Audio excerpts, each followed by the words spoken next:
Okay, so how to implement your first feedback form. So after you created your feedback form, you will see this page with the integration code, and the integration code consists of two parts. One part, the first part is here the source code.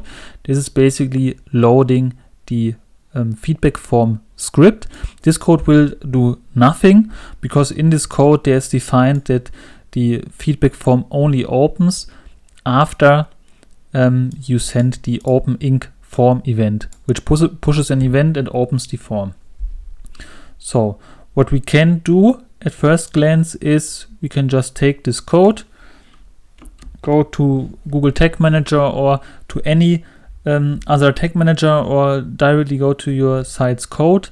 If you do it with another tag manager or install it manually, be sure to still follow this example integration here, because the logic, of course, everything will be quite similar. So we go to Google Tag Manager, we go to our workspace, and let's first just integrate the form. Click New, click Custom HTML, paste the form code in here, just call it like HTML feedback form test. And let's just trigger this on all pages for testing purposes.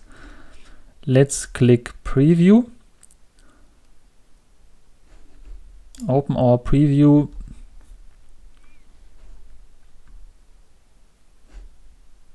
And perfect. And what we can see here, great, our form is already implemented. So basically the form works. I can choose the options. I can click submit and so on. But of course, what we want to do is we want to integrate the form after somebody submitted and not on page view, of course. But you can first check general implementation. Everything looks fine. You can click away. And what we have in this test example here, we have a default form that is not reloading the page after submit, and it's therefore called it's a Ajax or AX form. And basically when we send this form, we will already see here when we click submit a success, and when we go back to the Tag Manager preview, we can see here an Ajax complete, and this is what we have already implemented. So basically always when the form is submitted, we send a conversion event to Google Analytics 4. And what we now want is we want to push to open the feedback form only after somebody submitted the form. How can we do this? We can use the same trigger that is already used here. And let's in this case delete also our test code here. And I have a template created. This already contains some variables and so on, which will make the implementation a little bit easier and faster. So let's click abandon changes. Let's click on admin, and you can find the example container below this video. Choose our container file, click merge, click rename, and then add to workspace.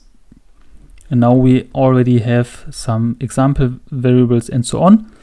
Let's go back to tags and let's click here on what was updated now. And what we can see here is we have now a custom HTML tag with the feedback form code. We have a custom HTML tag with the open feedback form. And what we can do now is click here and go back to our source code. We want to implement this here.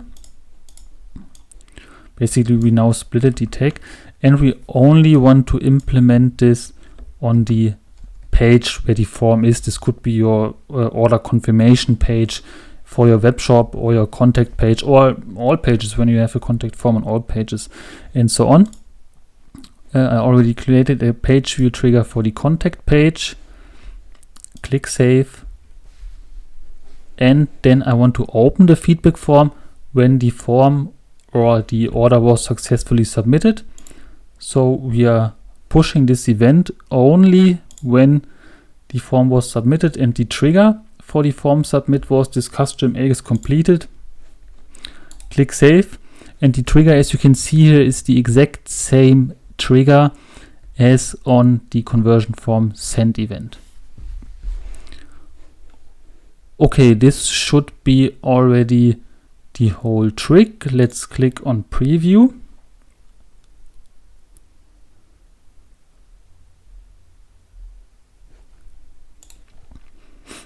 We can see, okay, our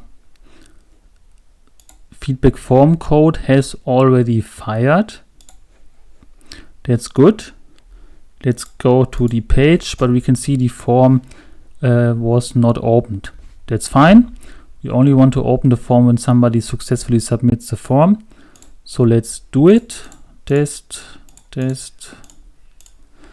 and click submit. And bam, the form is directly opened. This works.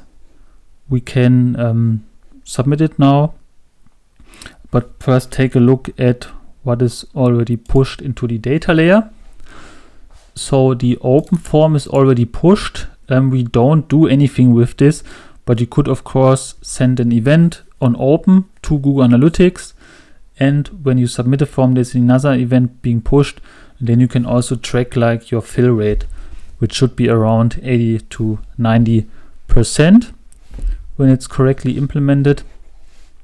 And what we are going to do now is we want to click other and say it's just a first test here. Click submit and see if everything works. Great, I was redirected, everything worked. We can go back to Google Tag Manager and let's see, we have a new event here, feedback form success.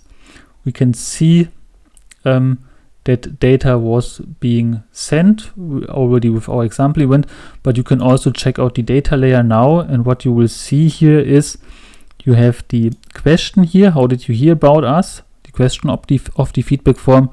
You have the selection and you have the selection value, and this is already defined in the variables that we just added to this container, dlv.question, dlv.selection, and dlv.selection value. And you can then use these variables, for example, to send them also to Google Analytics or to any other tool you want, and do your analysis there. In our example here, we already created this example GA4 event. This is an example event. You need to modify it, but basically you can call the event name feedback form success and then include here the question and the selection and so on to do your analysis within Google Analytics. But you can also go back to our service and click here on view results, and I just have two results here, both other. You can see from our last test here, just the first test here. You can see the page URL, you can see the option, you can see the question, and you can also see here the document ID, which is the unique ID of the form.